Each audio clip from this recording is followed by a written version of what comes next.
साईं राम।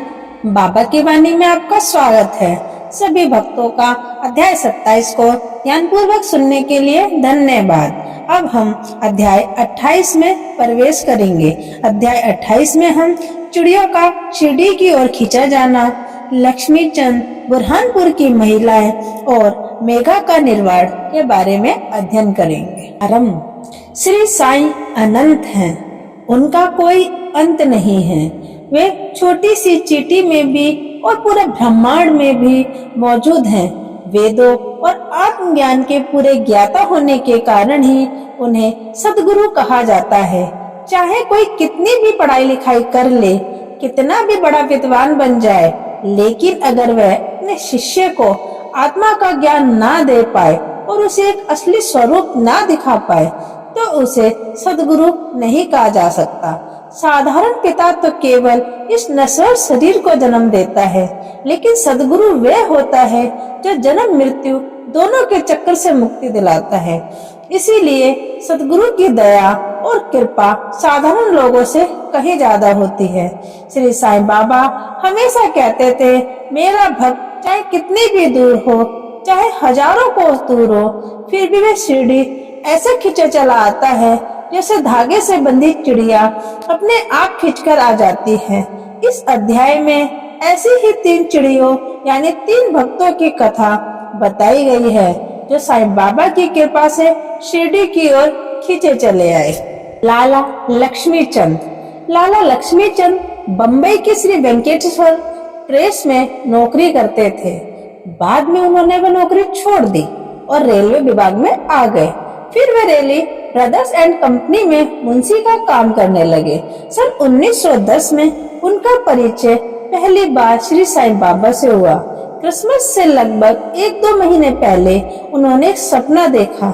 सपने में उन्होंने एक दाढ़ी वाले बूढ़े व्यक्ति को देखा जिसके चारों तरफ बहुत से भक्त खड़े थे। वह सपना बहुत साफ साफ याद रहा। कुछ समय बाद वे अपने मित्र दत्तात्रेय मंजुनाथ विजुर के साथ दास कडू का कीर्तन सुनने गए। दास कडू का नियम था कि वे कीर्तन करते समय साईं बाबा का चित्र रखते थे।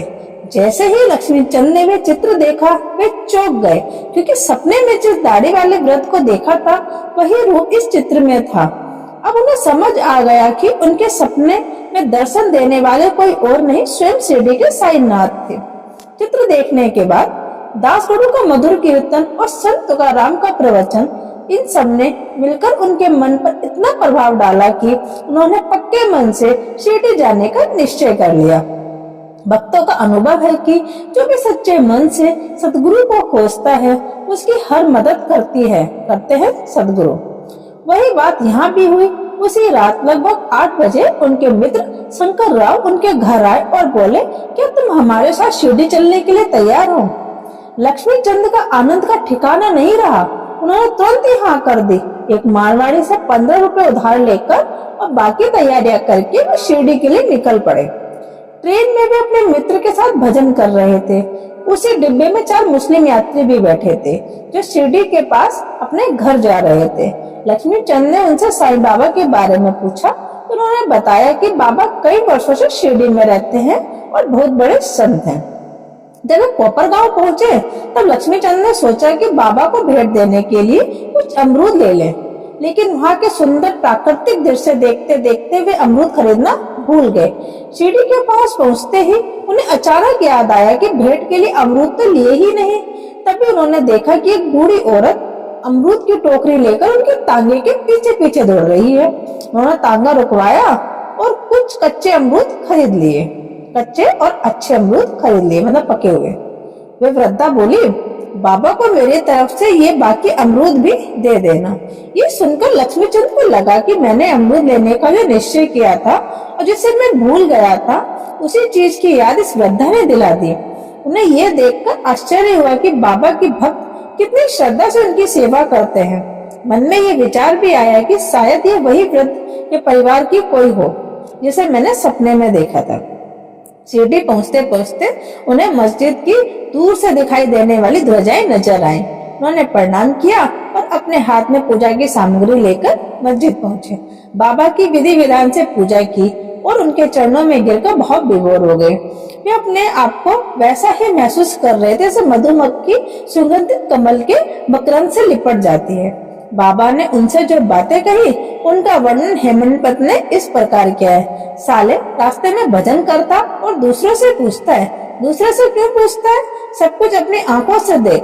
काट दूसरे आदमी से क्यों पूछता है? सपना झूठा है या सच्चा, खुद का विचार कर। मारवाड़ी से उधार लेने की क्या जरूरत थी?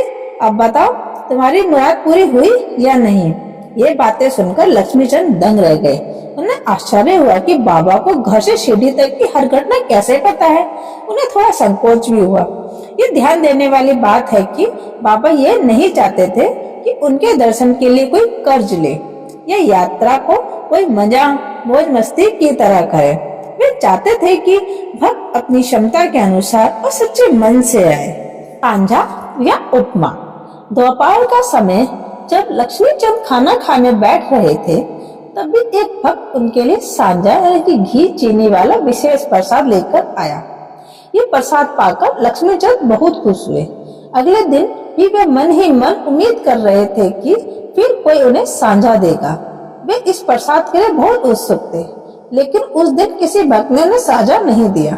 तीसरे दिन दोपहर की आरती के समय बापू साहब जोग ने बाबा से पूछा, बाबा आज नैवेद्य में क्या बनवाया जाए?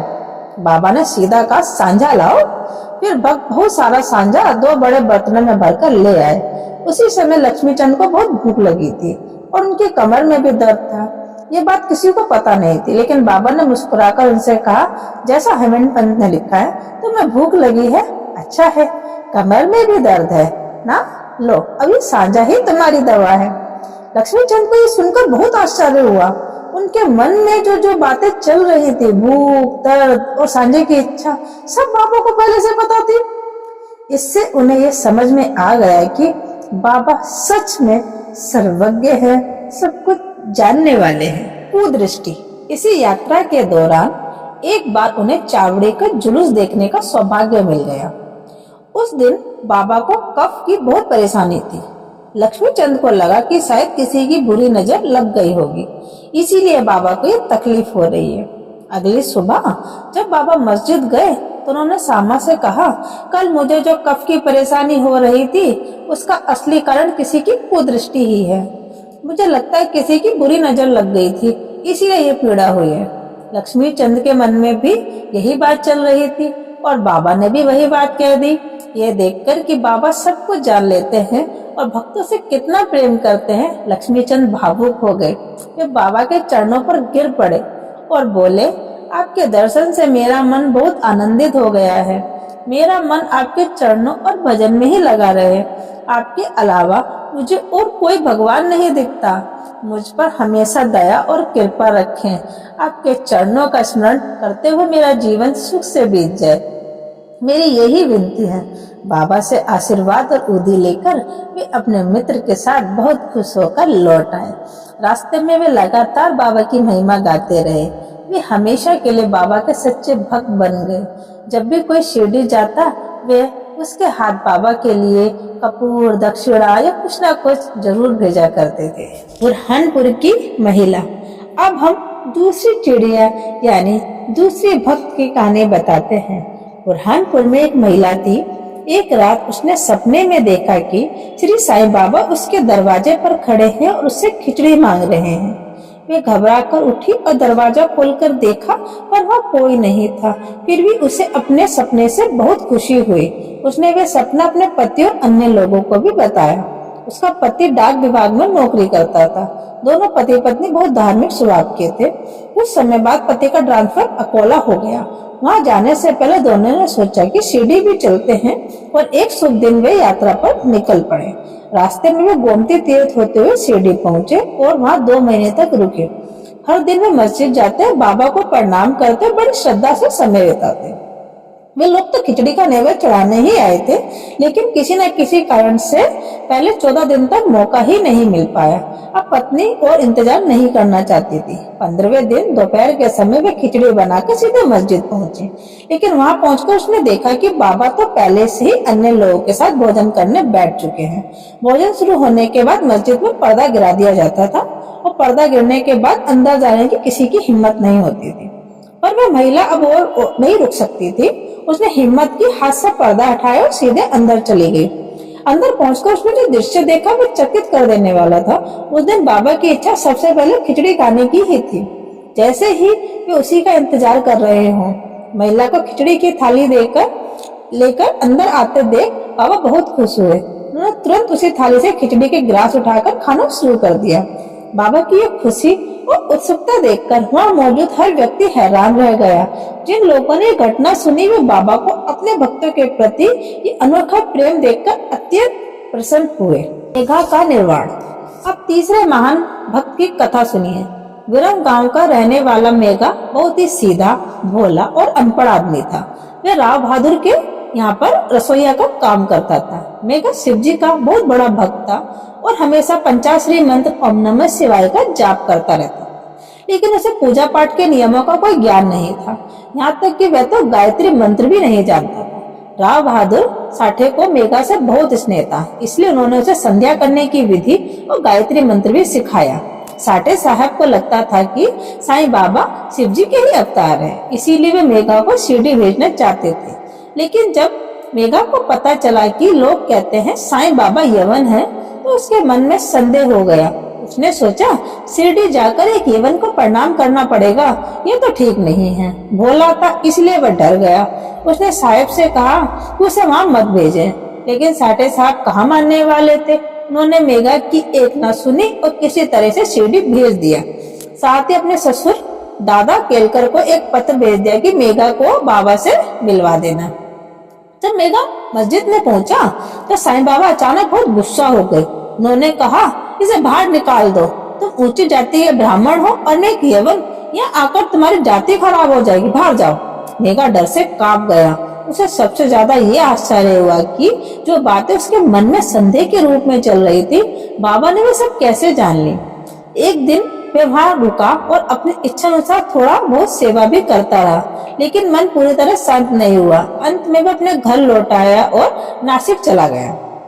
लगभग 1 वर्ष बाद फिर बाबा के दर्शन को शिरडी आया। इस बार दादा केलकर ने बात की तो बाबा ने उसे मस्जिद में रहने की अनुमति दे दी। साईं बाबा मेघा को सीधे उपदेश नहीं देते थे, बल्कि उसके भीतर का अहंकार और भ्रम दूर करके उसके मन को शुद्ध कर रहे थे। अब मेघा में बहुत बदलाव आ चुका था। वे पूरी श्रद्धा से बाबा को शिव जी का साक्षात स्वरूप मानने लगा था। शिव जी की पूजा में बेल पत्र चाहिए होते हैं, इसीलिए मेघा रोज दूर दूर तक पैदल चलकर बेल पत्र ढूंढने जाता। उसने एक नियम बना लिया था, पहले गांव के सभी मंदिरों में जाकर पूजा करेगा, फिर मस्जिद में आकर बाबा को प्रणाम करेगा, फिर कुछ देर सेवा करेगा, अंत में चरणामृत पिएगा। एक दिन ऐसा हुआ कि जब वह खंडोबा मंदिर पहुंचा तो मंदिर का दरवाजा बंद था। वे बिना पूजा किए वापस लौट आया। मस्जिद पहुंचा तो बाबा ने उसकी सेवा स्वीकार नहीं की और कहा, जाकर मंदिर की पूजा कराओ, अब मंदिर का द्वार खुला है। मेघा तुरंत वापस गया और देखा कि सचमुच दरवाजा खुला हुआ है। पूजा करके वे लौटा, तब बाबा ने उसे अपना पूजन करने दिया। गंगा स्नान। मकर संक्रांति के दिन मेघा ने सोचा कि आज वे बाबा को चंदन लगाएगा और गंगा जल से स्नान कराएगा। बाबा ने पहले तो मना किया, पर मेघा बार बार विनती करता रहा। आखिर में बाबा ने अनिच्छा से हाँ कर दी। गंगा जल लाने के लिए मेघा को 8 कोस चलकर गोदावरी नदी तक जाना पड़ा। वे वहां से पवित्र जल लाया और दोपहर तक स्नान की पूरी तैयारी कर ली। फिर उसने बाबा को आकर बताया, सब तैयार है। बाबा ने फिर उसे समझाया, मुझे झंझट में मत डालो, मैं फकीर हूँ, मुझे गंगा जल की क्या जरूरत। लेकिन मेघा मानने वाला नहीं था। उसने दृढ़ विश्वास था कि शिव जी गंगा जल से बहुत प्रसन्न होते हैं और वह बाबा को शिव जी के रूप में मानता था, इसलिए उसने ठान लिया कि आज स्नान तो कराना ही है। आखिर में बाबा को मानना पड़ा। बाबा नीचे उतर के एक छोटी सी चौकी पर बैठ गए। उन्होंने अपना सिर आगे करते हुए कहा, मेघा जरा दया करो, पानी सिर्फ मेरे सिर पर डालना। फिर सिर शरीर का सबसे मुख्य भाग है। सिर पर पानी डालना मतलब पूरे शरीर पे पानी डालने जैसा ही होता है। मेघा बोला, हाँ हाँ ठीक है। फिर उसने बर्तन उठाकर पानी सिर पर डालना शुरू किया। उसे इतनी खुशी हुई कि वह जोर जोर से हर हर गंगे, हर हर गंगे, और वह जोश में आकर पूरा का पूरा बर्तन बाबा के पूरे शरीर पर पलट दिया। उसके बाद उसने बर्तन को एक तरफ रख दिया और बाबा की ओर देखने लगा। लेकिन तभी उसने देखा कि बाबा का सिर्फ सिर ही भीगा था, बाकी सारा शरीर बिल्कुल सूखा था, जैसे उस पर पानी गिरा ही ना हो। ये देखकर मेघा एकदम चकित रह गया। उसे विश्वास ही नहीं हुआ कि ऐसा कैसे संभव हो सकता है। और पिंडी। मेघा रोज 2 जगह बाबा को स्नान कराता था। पहले वे मस्जिद में खुद श्री साईं बाबा को स्नान कराता और फिर बाड़े में नाना साहब चांदोरकर द्वारा लाया गया बाबा का बड़ा चित्र था, उसे भी स्नान कराता। ये नियम पूरे 12 महीने तक चलता रहा। मेघा की भक्ति और विश्वास को मजबूत करने के लिए बाबा ने उसे एक दिन दर्शन दिए। सुबह सुबह मेघा अपनी खाट पर अर्ध निद्रा में लेटा था। तभी उसे लगा कि बाबा उसके सामने ही खड़े हैं। उन्होंने उसे जगा हुआ समझते हुए उसके ऊपर अक्षत फेंके और कहा, मेघा मुझे त्रिशूल लगाओ। यह कहकर बाबा अचानक अदृश्य हो गए। मेघा ने आंखें खोली तो वहाँ कोई नहीं था, सिर्फ चावल इधर उधर गिरे हुए थे। वे तुरंत बाबा के पास पहुँच गया और अपना अनुभव सुनाकर त्रिशूल लगाने की अनुमति मांगी। बाबा बोले, क्या तुमने मेरे शब्द नहीं सुने? वह स्वप्न नहीं था। जो मैं कह देता हूँ उसका हमेशा कोई ना कोई अर्थ होता है। मेघा ने कहा कि उसने देखा तो सभी दरवाजे बंद थे, इसलिए उलझन में पड़ गया कि सपना था या सच। बाबा मुस्कुराकर बोले, मुझे अंदर आने के लिए किसी दरवाजे की जरूरत नहीं है। ना मेरा कोई निश्चित रूप है, ना कोई अंत है। मैं तो हर जीव में व्याप्त हूँ। जो मुझ पर विश्वास रखकर निरंतर मेरा ध्यान करता है, उसके सब काम स्वयं मैं करता हूँ और अंत में उसे उत्तम मार्ग देता हूँ।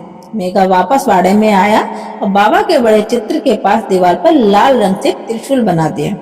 अगले दिन पूना से एक रामदासी भक्त आया। उसने बाबा को प्रणाम किया और शंकर भगवान की एक पिंडी भेंट की। तभी मेघा भी वहाँ आ गया। बाबा ने हंसकर कहा, देखो शंकर भोले आ गए, अब इन्हें तुम संभालो। मेघा ने पिंडी देखी तो हैरान रह गया। उस पर वही त्रिशूल बना था जैसा उसने दीवार पर बनाया था। वे तुरंत वाड़े में गया। वहाँ काका साहब दीक्षित स्नान कर सिर पे तौलिया रख के साईं का नाम जप रहे थे। कुछ देर पहले उन्होंने ध्यान में एक पिंडी देखी थी, इसीलिए उनका मन पहले से उत्सुक था। जब मेघा ने उन्हें भी पिंडी दिखाई तो वे बिल्कुल उसी रूप की थी जैसी काका साहब ने ध्यान में देखी थी। कुछ दिनों बाद जब दीवार पर बनाए त्रिशूल का काम पूरा हो गया तो बाबा ने कहा, इस पिंडी को बड़े चित्र के पास स्थापित कर दो।